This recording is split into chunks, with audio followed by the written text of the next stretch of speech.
Good day, ladies and gentlemen. I just had the pleasure of sitting down with Charles Frawny. He's the author of Rise of the Occult, as well as Slaying Dragons.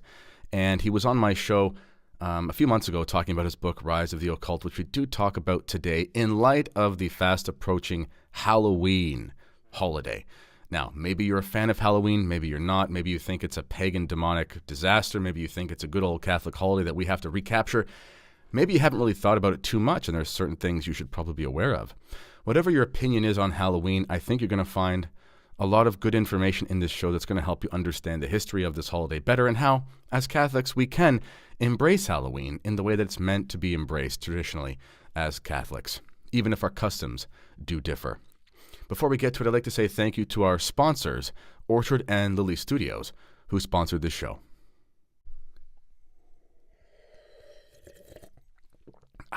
You know, there's just something about drinking coffee out of a St. Michael mug. You can see there. It just tastes better. And if you're wondering where you can get yours, you can check out Orchard and Lily Studio. The link for that is in the description to this video. And actually, they sent me this t-shirt. It says, "Come, let us adore him." Pretty good, considering the holiday season is not far away. Orchard and Lily Studio is a mother-daughter operation. It is a 100% Canadian store. They offer some really unique designs. Their products include tote bags, men's and women's t-shirts, sweatshirts, mugs, and even phone cases, making their products perfect for yourself or a Christmas gift or a loved one. If you like the mug or the t-shirt that I'm showing you today, check out their website at orchardandlilystudio.ca.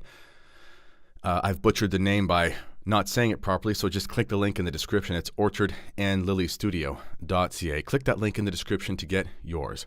And you can have everything from men's apparel, t-shirts. This is actually a picture of me in high school. Haha, kidding. Women's apparel. I know women, especially my wife, they love these nice snuggly t-shirts. The prices are great. And best of all, you're supporting a truly small business, Catholic-inspired operation. So thank you to Orchard and Lily Studio for sponsoring this video. Check out the links in the description. And I know there's lots of people out there who watch my show in Canada, and you've been wondering, where can I support some Canadian stores? This is an option. Also, you can still shop there from the United States, and it's very simple. So thank you to Orchard and Lily Studio. Check the link in the description to the video and enjoy the show. Good day, ladies and gentlemen. We are approaching the mythical, infamous, legendary, polarizing Feast of All Hallows Eve, also known as Halloween. Jack-o'-lanterns, trick-or-treating, most importantly, praying for souls, and for that little triduum there of the All Souls and All Saints time of the year. And we've got with us an expert in all things occult and demonology and all these sorts of spooky topics, which seems appropriate for Halloween. We've got our friend Charles Frawny. Charles, thanks for joining us. Yeah, thanks again, Kennedy. It's good to be back. Excellent. And Charles is the author of Rise of the Occult, Slaying Dragons 2, just recently endorsed by, you said, Monsignor Rossetti. We have Bishop Schneider. We've got Bishop Strickland. That's pretty good. What else is there on there? Who else is endorsing it? Father Calloway. And, yeah. That's pretty good. A couple more in the wings. Yeah. Big hitters. You know, Charles, it was hard for me to get a lot of people to endorse my SSPX book. I don't know why. Anyway, but don't worry, we'll leave that. So this book is, I did get some, but this book is in the link. The link for this book is in the description to our video. So what we're thinking of doing here, Charles, is Halloween is coming up, and obviously we know that Halloween, All Hallows Eve, we know this is Catholic in its history. But there is a lot of hubbub around this idea of how Halloween is celebrated today. So, and a lot of Catholics are polarized. You know, some embrace it whole hog. I mean, there's no problem. They don't think there's any problem with candy and trick-or-treating and dressing up in costumes. Okay, fine.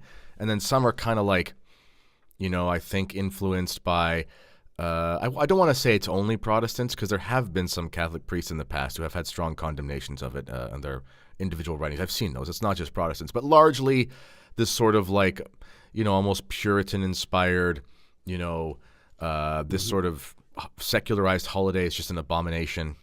And then there's kind of a lot of people in the middle. So before we get into all that, why don't you just give us a background on Halloween and maybe how we're at this point where now it seems to be this hotbed for occult sensibilities.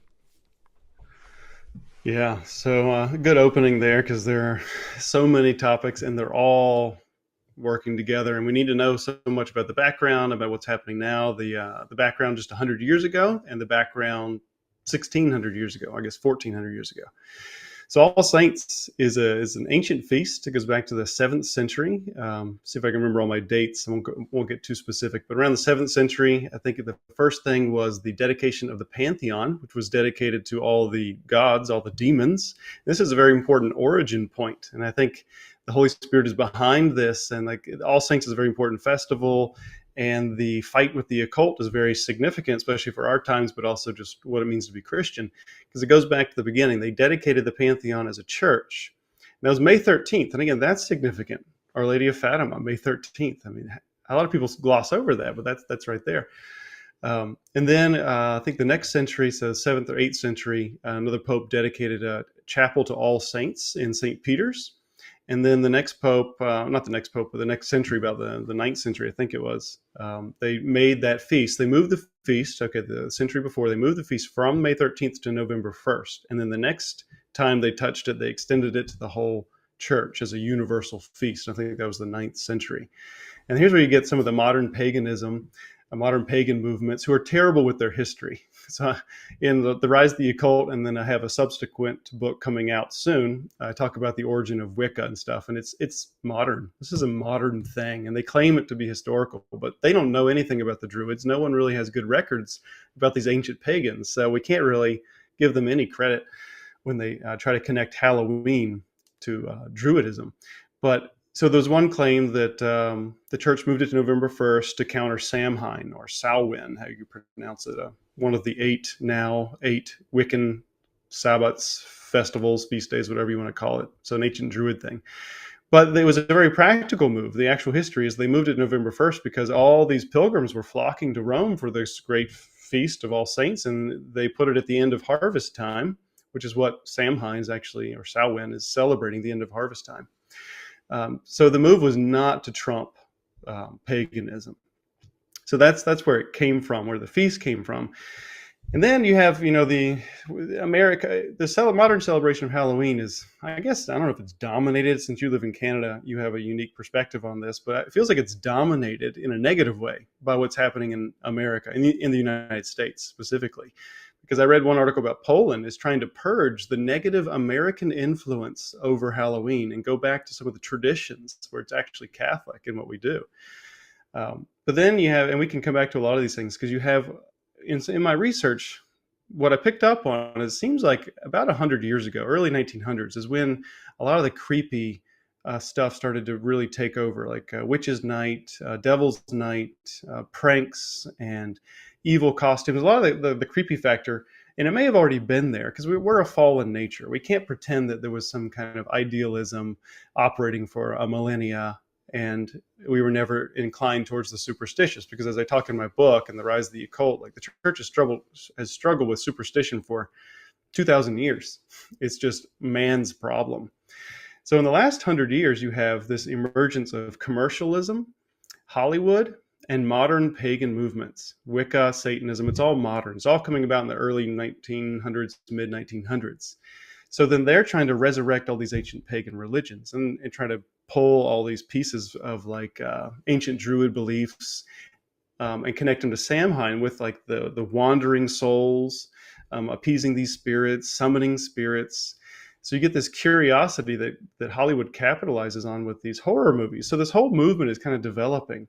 Then you have secularism among Christians sneaking in there, especially post-Vatican II, to where we drop, our devotion to the sacraments, our devotion to the saints, our devotion to the sacramentals. So the liturgical calendar is kind of destroyed, and Christians are really losing their identity.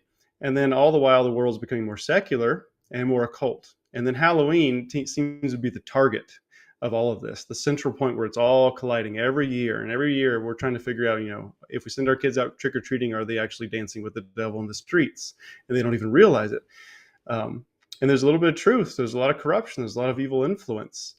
But that's how long story made really short, how we get to the point now of why these conversations are really important, because Christians are kind of trapped in the middle of this big storm of Catholicism and the occult. Okay, that's perfect. That's a really great overview. Thank you for that. I'm going to bring up a couple points I wrote down here. Got my trusty dollar store journalism pad here. And Right. so the first thing, you mentioned creepy. So there is a distinction, and actually, you know what? I'll pull up, because you have two good articles, 1 Peter 5 from a couple years ago for Halloween, but they're evergreen because of the season. So I'll just get my right hotkey here. Boom. Okay, perfect. See that? There's production value. And this is called Halloween versus the World. And you have right here at the top of it, you talk about death brings life. And you show, for example, a skeleton can be used by a Catholic to show he does not fear death, or by the fallen world to show he does not respect life. So you mentioned how Halloween has become creepy, but in Catholicism, we do have an aspect which is as traditional as anything. We might call it the macabre. So, we have, thank you to my friend Mr. Al Smith, he's probably watching this, I have a first-class relic of St. Anne on our mantle. It is a little piece of her bone. It's a wonderful gift that we have in our household, and I'm very blessed to have it. But it's a piece of bone. It's a little piece of, it's the bone of the Mother of Mary. I mean, this is very macabre, but we understand it in the right context. We understand the body is good. God created the body. Corruption comes through sin, but there's an aspect of holiness, of the sanctification of the saints, and so on and so forth, and the whole sacramental thing. We get that. We also understand that, we can say things like memento mori, remember your death. We're not saying fixate on death as an end to all things. We're saying remember that this world is not your home, so you must live a good life. You must live with the sacraments in a state of grace and all these kinds of things. There's the bone church, the famous bone church in Italy, where there's literally the bones of former religious that are sort of the decorations, and the way that things are made. Christ is on a cross. He's dead, and he's on the cross, and we kneel in front of this. So that it's a day that focuses on death is not the problem. The problem comes when the world loses its religiosity, and then the death becomes void of any religious significance. Perhaps you can speak to the problem with that. Yeah, and that's one of the things that's on the minds of a lot of people right now. Is like, I wish someone had been tracking for the last 40 or 50 years what neighborhood Halloween decorations look like and how they've changed year to year to year to year. I don't remember as a kid. I liked the secular Halloween. I liked the dark Halloween. I was kind of a fallen kid and a nominal Catholic, but I don't remember such gore in the front yard displays in the neighborhoods, such as we see now. Like, we see dismembered people. There's a famous one, I don't know what state it is, where that Catholics are protesting because it's so satanic and so sacrilegious. But the dismemberment, like bloody depictions of violence, like slasher movies on your front lawn, like this. What does this have to do? That's the death with no life, death with no dignity. This butchering, this dehumanization. And that's what the occult does. It's very dehumanizing. And one good example is the Day of the Dead. The Day of the Dead is very Dia de los Muertos in Mexico. It's kind of a pre-Christian thing. It's also a Christian thing. It has its own superstitions and its own great qualities. But one of the things that's happening in Mexico, which I'm going to be writing kind of a little booklet about, is the emergence of Santa Muerte. And Santa Muerte is this despicable, disgusting, really creepy, really powerful demon that lots and lots of Catholics are worshiping, and it has no historical origin, and they know it. It's a folk saint. But the point here is that it looks like it is a skeleton. It's the Grim Reaperess, and it's also a mockery of Our Lady. There's also something that's come out now in the last couple of years from that area, is the Guada Muerte. It's a complete fusion of Our Lady of Guadalupe with Santa Muerte. And Santa Muerte is an amoral miracle worker. She'll accept anybody, will not call you to holiness. But it's all about death. It's this perversion of death, because they have skull face painting is one of the traditions with the Day of the Dead, and that is to make people aware of their mortality, which is very much like what we're talking about. I think you alluded to the dance of death from ancient Europe, from old Christendom, where people embraced the idea of death and meditated on it. That's one of the big things about Hallowtide, is a meditation on death, the consequence, judgment, purgatory, heaven, and hell. But when you pervert that, like we're seeing with Santa Muerte, then that's the diabolical. And that's one of the things when I was reflecting ahead of this podcast here, is like all the inversions. The occultism makes a mockery of the faith. And Halloween is a great example, because at Halloween we have all the saints, we have all the souls in purgatory, the whole purpose of humanity, the purpose of our life, the purpose of Christ's redemption, the purpose of death is celebrated here with Hallowtide. But then the cultural secular version is completely stripping out the life-giving value of death and just focusing on the creepy for creepy's sake, and for no salvific reason. I'm thinking as you're saying that. So, horror movies, I have two minds about them. I don't watch that many movies. I can't stay awake, to be honest, because by the time it's 10 at night, my kids are down, and I'm just like, oh, sweetie, we'll watch a movie. Exactly. I'm sleeping, But some of them, if we're being objective, some of the most excellent films, as far as the storytelling, the cinematography, the acting, the ambiance, all these things, some of the most excellent films have been sort of spookier films. Because we do know that some of the greatest stories are the ghost stories. I mean, the Charles Dickens, Night Before Christmas. This is a ghost story, and ghost stories were very common at Christmas time. In that one Christmas Carol, it talks about ghost stories, and it's why would you talk about ghost stories? Because that was the way that it was.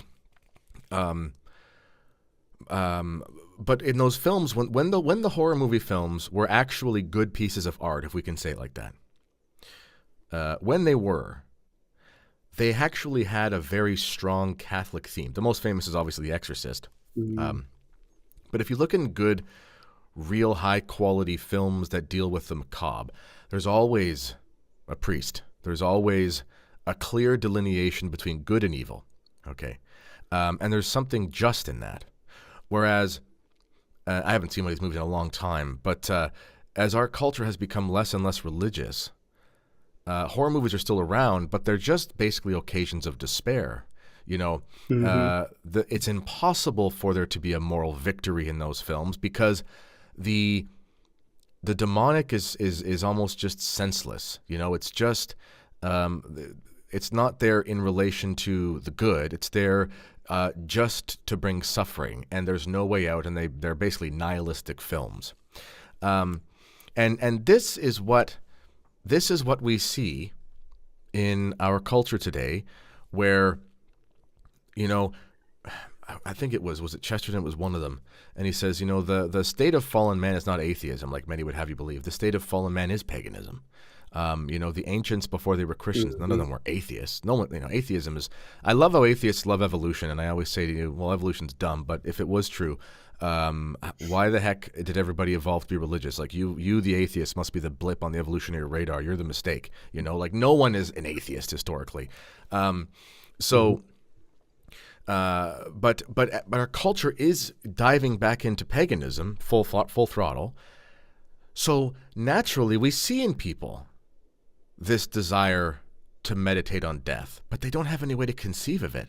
So it's funny, you walk by one of those houses with these crazy, over-the-top Halloween displays, and you go, ironically, that person is probably closer to a conversion, hypothetically, than the smart atheist philosophy professor, because that person is at least willing to commit that there is some, there's something beyond the veil. There's something where they can feel it, they can touch it, and they go, the line between death and life is a little more gray than people would have you believe. So maybe let's move on here, because there's another part in your article that I think is relevant, and it's about Halloween. Oh, there, good. Halloween being used by Satanists and witches. So It is a Catholic holiday historically, but it is being used by Satanists and witches. How is it being used by Satanists and witches in our day? Yeah, and tagging in, connecting what you were just talking about with this next one, which we can kind of come full circle on, is Halloween now is a great opportunity. And right now it's a missed opportunity, which some exorcists have pointed out. It's a missed opportunity because the people who embrace the macabre without the despair form, because they don't have the full version of Christianity, they're ready. They're ready for the church to swoop in there and just say, "Hey, here's the full story." And as in one of the articles that we're going to pull up, I talk about the readings from the Vigil of All Saints and the readings for Christ the King, which we can come back to because Christ the King is always right before All Saints. And the readings are triumphant, and it's also evangelical triumphalism. Like the world needs to know what God has done for us. It talks about the power that Christ wants to pour on the earth, how those who follow him will reign on the earth. And of course, this goes against Satanism that wants to reign on the earth and Satan himself.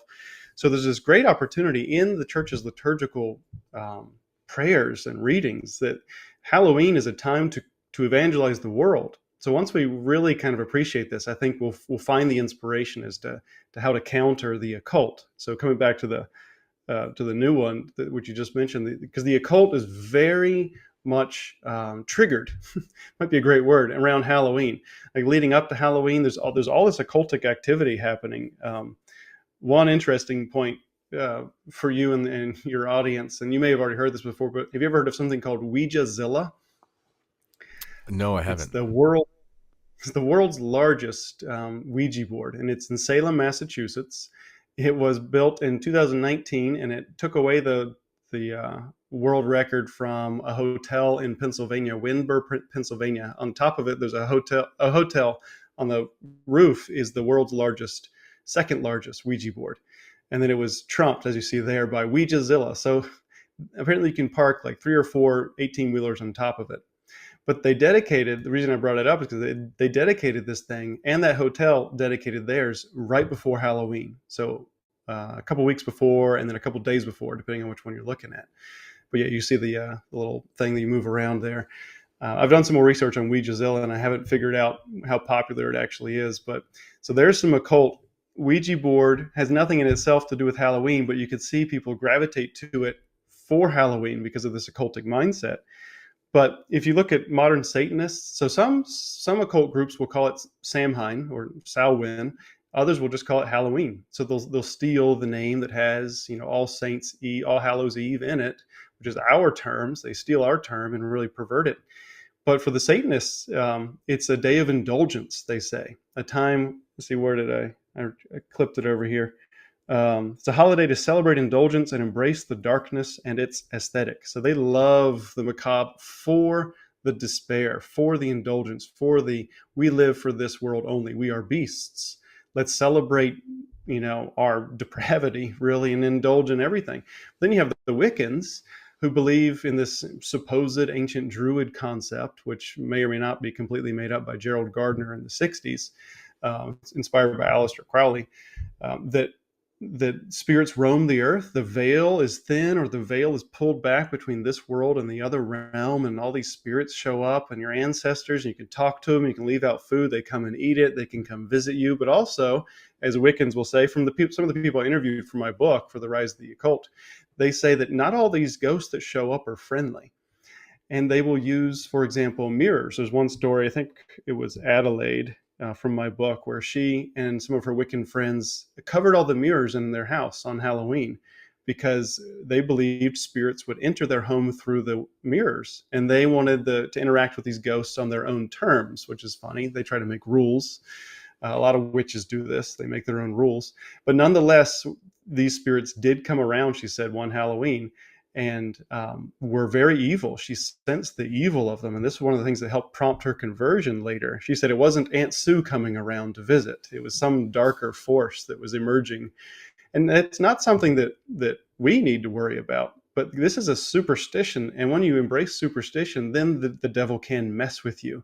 He can mess with you through fear. And also, if you're opening these doors, he's going to come in and torment you. So Satanism, Wicca, witchcraft, pretty much all forms of the occult, because the New Age will embrace it too. I don't know specific details about Halloween and the New Age, but they embrace everything and anything. So anything the Satanists are doing, the New Agers are going to embrace just because.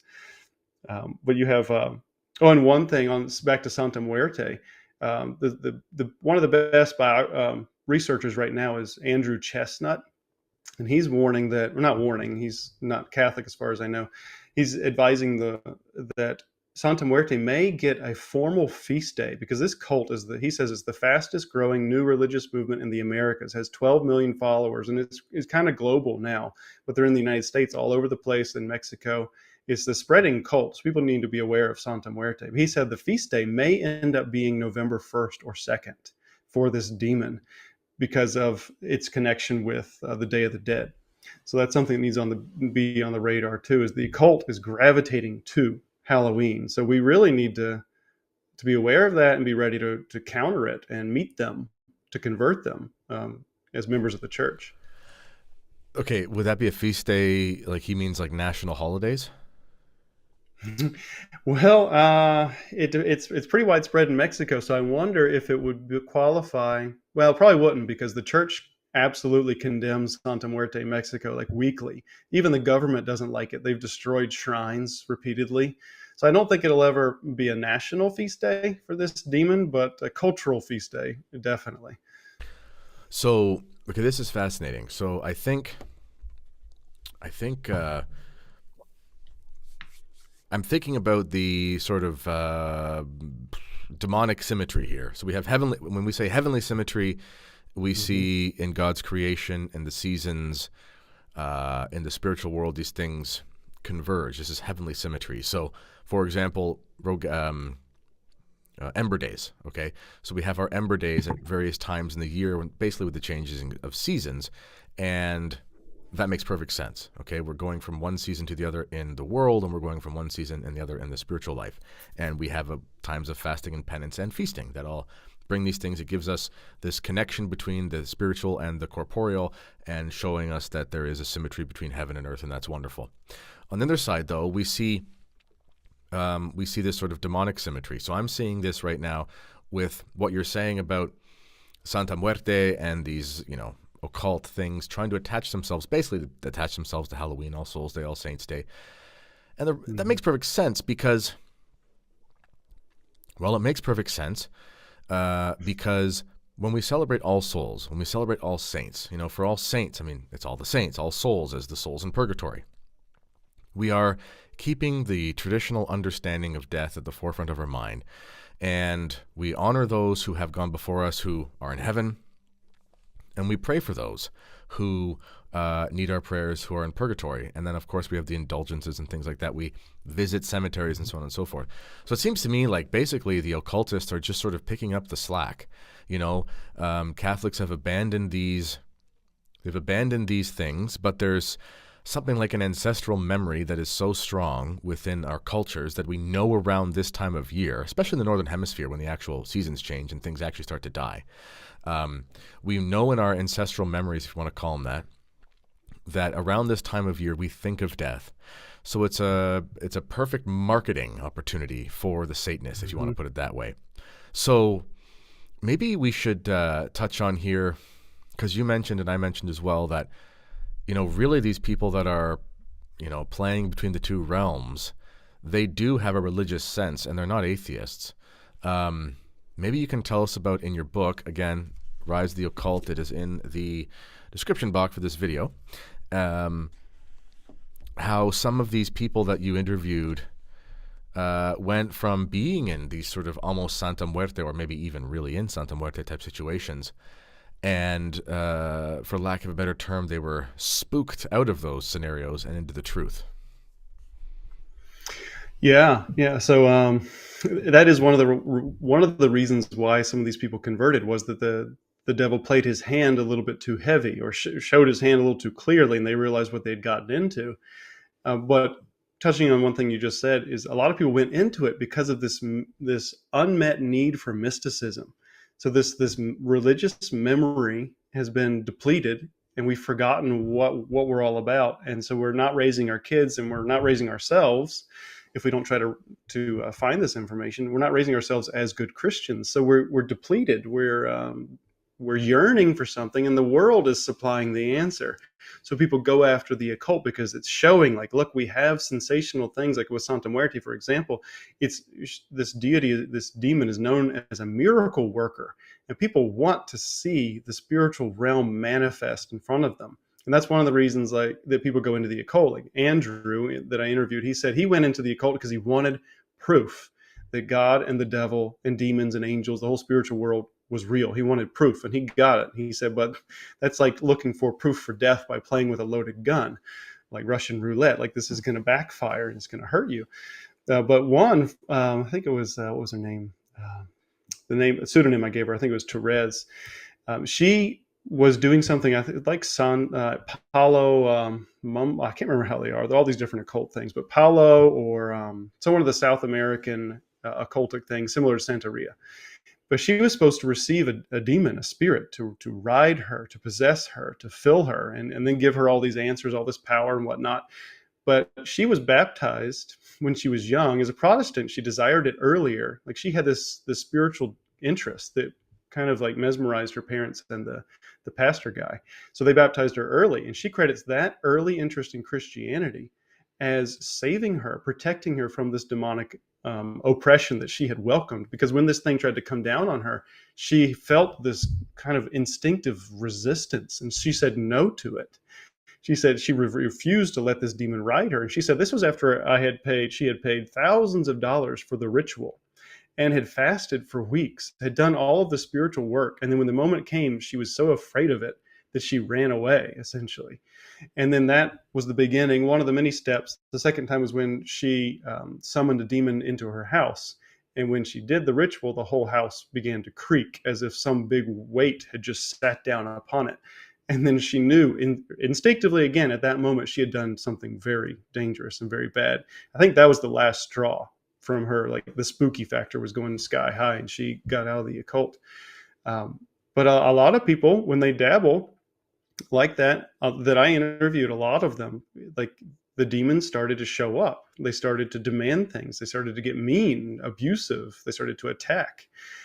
And that's when they realized, okay, I'm into something I didn't plan on being in, and I need to get out. And that's one of the reasons why I think my book is so valuable, especially around Halloween, like, because it didn't take much. This is a warning from the Exorcists too, as well as the former occultists. It doesn't take much. You play with the Ouija board once, you may not notice anything, but you could be haunted or hunted as a result by some demon, and things may go odd for you for a while. You might not get possessed, but they're going to mess with you. They're going to remember it. And it could open a door that the demons take advantage of. So there's no safe meddling with the occult. And one exorcist I talked to, he said he's now seeing at Halloween, there's a new trend of adults. Like, Halloween is becoming more adult themed, a bigger thing for adults to do, where they feel like this is like going to Vegas. What happens on Halloween stays on Halloween.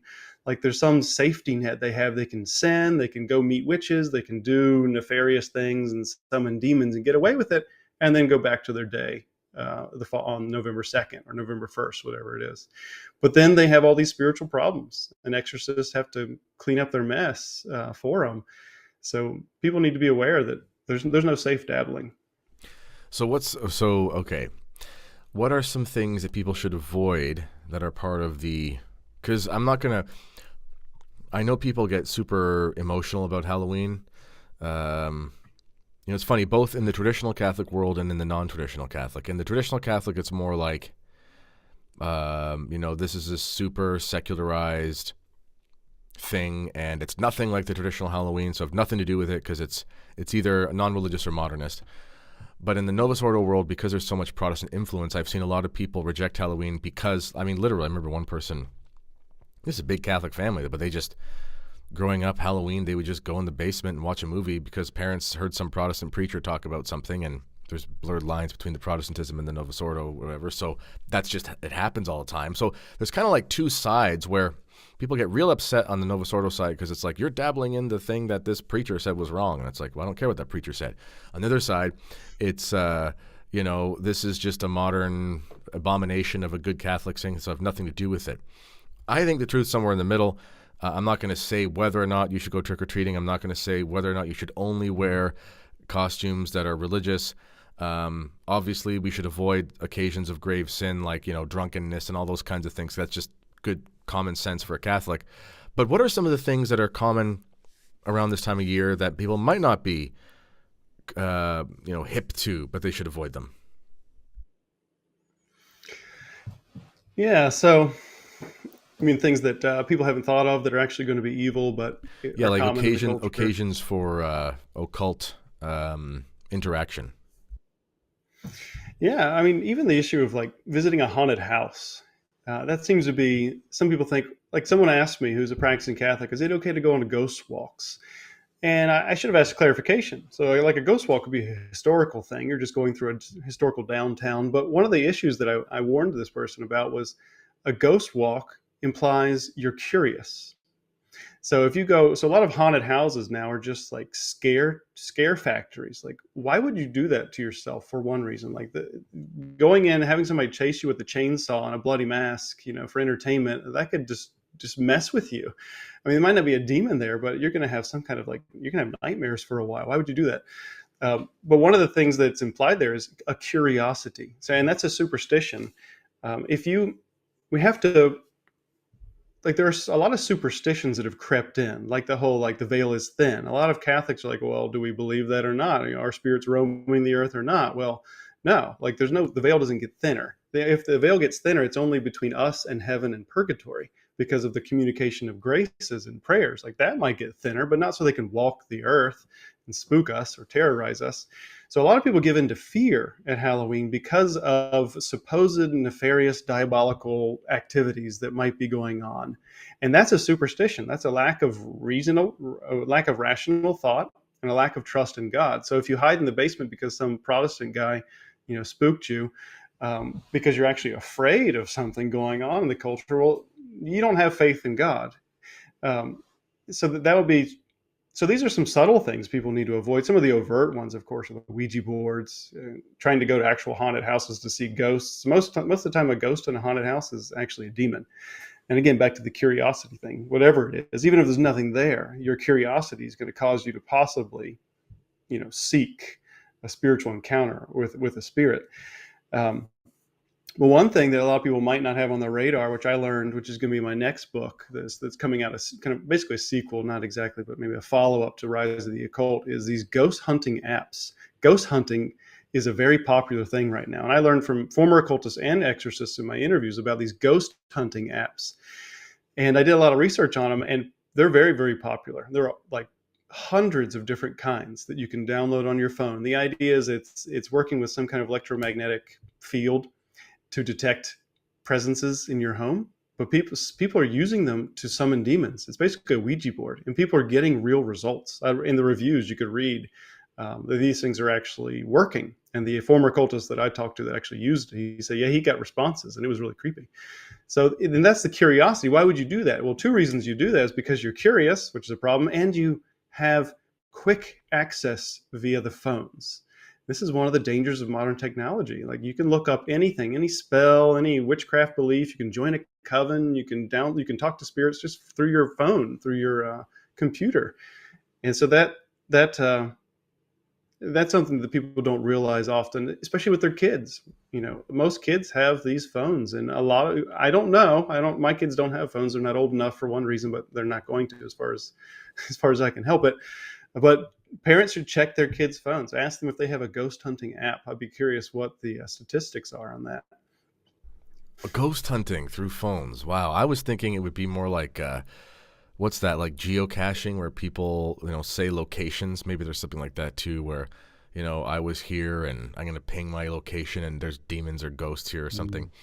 Yeah, I never thought of the haunted house one, because we do believe in the ghostly as part of Catholic tradition. There can be purgatorial promptings and things like that, and that's total. Big saints and stuff. We'll talk about that. There's no issue there. So, a lot of Catholics will talk about how,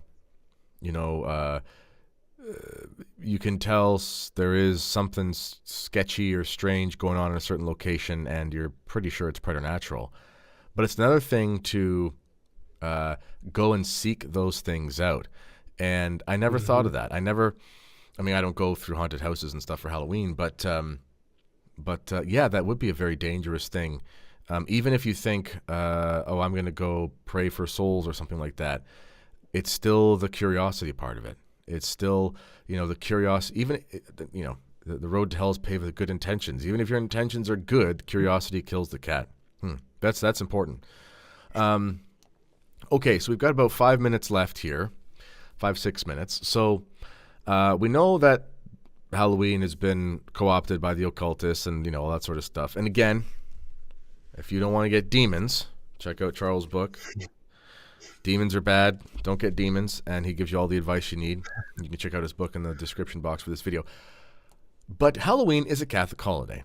I'm not going to stop celebrating Christmas just because of the Coca-Cola Santa. In fact, I'm not going to stop talking about things like Father Christmas and Santa just because of the Coca-Cola Santa, because I'm okay with traditional Christian folk traditions as long as I'm still a Christian. I'm not going to stop celebrating Easter because of Cadbury eggs. In the same way, I'm not going to stop celebrating Halloween as a Catholic because it's ours. I'm not giving it up because a bunch of wackos who watch too much, horror movies and play with Ouija boards want to rain on my parade. So being a Catholic, what's a good way? What's a positive, good, healthy, fun way to engage in the Halloween festivities as a Catholic? Yeah, and I would say we need to, like you were saying, we need to rethink it. We need to step back from what the culture has done to Halloween, what the culture supposes, originated, and all that. Just kind of, when we're going to have a resurgence of Christendom, that's going to take a lot of work on the generation that's supposed to pick up the pieces and rebuild the walls and rebuild the castles and the great cathedrals. So, and sometimes it's going to look a little different. It's going to be flavored by the culture that rebuilt it. And that's by God's design, just like God raises up particular saints with particular personalities at certain times in the life of the church. So be creative, but always be anchored. I think the key is we have to be anchored on what is the purpose of this feast. It's all saints. Look at the readings in one of the articles from 1 Peter 5 that I have up there about let the servants of hell take note tomorrow, I think is what I called it, where I examine the readings from All Saints, the Vigil, and Christ the King. We have to remember that Christ the King was intentionally placed right before Halloween in the early 1900s by Pope Pius XI, I think it was, to make us focus on judgment before we focus on the glory of the saints like that. So judgment, death, judgment, heaven, and hell. Then the saints in glory, where we can be if we strive and persevere. The souls in purgatory who need our help, this communion of the saints, the sharing of graces and riches. So that's the point of the feast. If we keep that in mind, dress up like saints. That's a given. One of the problems is, I don't know how it is where you live, but down here, everybody's scattered. We don't have Catholic communities. We don't have Catholic neighborhoods. So you can't do a Catholic block party very easily. You can't do trick-or-treating and you're going to Catholic homes and everybody can dress up like saints, or you can do soul cakes. But if you can figure out where these neighbors are, or even make friends with your local neighbors, maybe they're open to it. But in soul cakes, you exchange little cakes on All Souls Day. It's not just Halloween. It's not just the 31st. It's the 1st and the 2nd as well. Make these soul cakes. We've done it before. We go to a cemetery. We meet Catholic families at the cemetery, a Catholic cemetery. We exchange soul cakes with names of departed souls, of people who've died from our family, attached to each cake. And before you can eat the cake, you have to pray for that soul. And then we're in the cemetery, so we pray for the souls there. So that's a good one on November 2nd. But I had the thought, just yesterday, like, why not put lights on your home? We're celebrating the saints in glory, these luminous beings. Why not decorate your home with lights like people do at Christmas? Why can't we duplicate that? Everybody loves the lights. It's a festival of light, All Saints, and dressing up like saints. Make up your own customs when it comes to, like bobbing for apples and pumpkins. Like if there's nothing intrinsically wrong or superstitious with one of these customs that's come down, we'll do it. You're not coordinating, you're not communicating with a demon just because someone said it has a strange origin. That's interesting. I wrote something down earlier. We didn't get to it because we talked about other things, but seasonal festivals and local folk customs have always been integrated into the life of Catholics, even if they themselves aren't particularly Catholic. So Christmas trees, okay?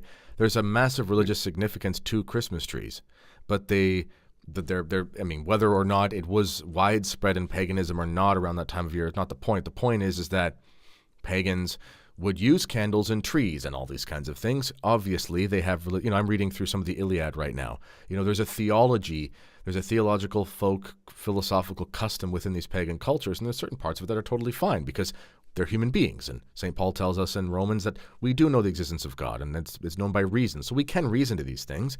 So it's no problem if, here in Canada, it's just like northeastern United States, pumpkins are everywhere. It's just literally a native crop anyway. As all the First Nations, indigenous people, were eating them all the time. It's just been around. They're just everywhere. They grow so easily. So of course there's going to be some aspect of around the time of harvest, the pumpkins are going to be ready. It's going to become part of our lives. There's nothing wrong. Don't make a pumpkin with a candle. Don't make a jack-o'-lantern with some crazy demon on the picture. But it doesn't. I think we did the Sacred Heart last year. You can also just do a smiley face. There's nothing wrong with you can do whatever you want as long as you're just not doing something insane. Also, this is kind of a little tangent, but because the liturgy in the church has been so dismantled, people have lost the sense of the liturgical way of life, and there is a resurgence of it. Liturgy of the Home. Shout out to Liturgy of the Home, Jeremiah, etc., for the work they've done. There's Living the Liturgical Year. Even in the Novus Ordo, a lot of people are trying to figure this out and recapture it anyway because they know it's been lost. So this is, this time of year is a part of the liturgical calendar. So having sort of a very special, unique way where your family, your children, your neighbors, your friends, they know that around this time of year, so-and-so's house smells like pumpkin pie. So-and-so's house smells like apple cider. That's actually super powerful. One of the things that keeps people coming back to the church is they just remember Christmas. And what would Christmas be without the smell of cookies or the sight of the tree, or if you live in a place with snow? What would it be with those things? They pull on your heartstrings. We are corporeal beings. We are physical and we are metaphysical. We're spirit and we're body. So having these things that we can touch and taste and smell and feel, this is liturgical, and it should be recaptured within the liturgies. But if it can't be, at least it can be in your home. So I think that's great advice. Make this time of year as special and meaningful. If you don't want to trick or treat, don't trick or treat. I'm not going to make you do anything. I'm not going to say yes or one way or the other. But don't give up the holiday because a bunch of idiots are doing stupid things. What a waste of a Catholic tradition. So that's the end of my rant. Before we go here, why don't you tell us, Charles, what you're working on and where we can find your stuff? Yeah, so all my books are available directly from me at slayingdragonspress.com. Most of them are on Amazon, and Slaying Dragons and The Rise of the Occult are pretty much available everywhere. I'm also working on the continuation of The Rise of the Occult. It's going to be called The Occult Among Us. It's almost done. It's not as long as The Rise of the Occult. It's closer to Slaying Dragons size, about 200 pages, but more things that we just need to know about, like the history of these occultic movements, where they're popping up with much more detail, and then sadly, more things about what's going on in the church because the occult has infiltrated there. And then I'm working on more research for more books after that. But slayingdragonspress.com is my website. So sign up, get books there, and then your prayers for my apostolate are very much appreciated because this is it's a strange work, but it's very enjoyable. Excellent. Well, Charles is kind of like the exterminator, everyone needs him, but they don't want to do the same work as him. But you've got to support him, make sure you keep doing it. All right, ladies and gentlemen, this has been a great conversation. As we record this, it's October 18th. They should be out in the next 2 or 3 days. So you got about a week until maybe 10 days or so till Halloween. Find a way to have a blast. Make it something for your kids to remember, and go to a cemetery, pray your rosary, have some beautiful candles, have some sort of festivities, and really make this a time to remember, because it is a Catholic feast day.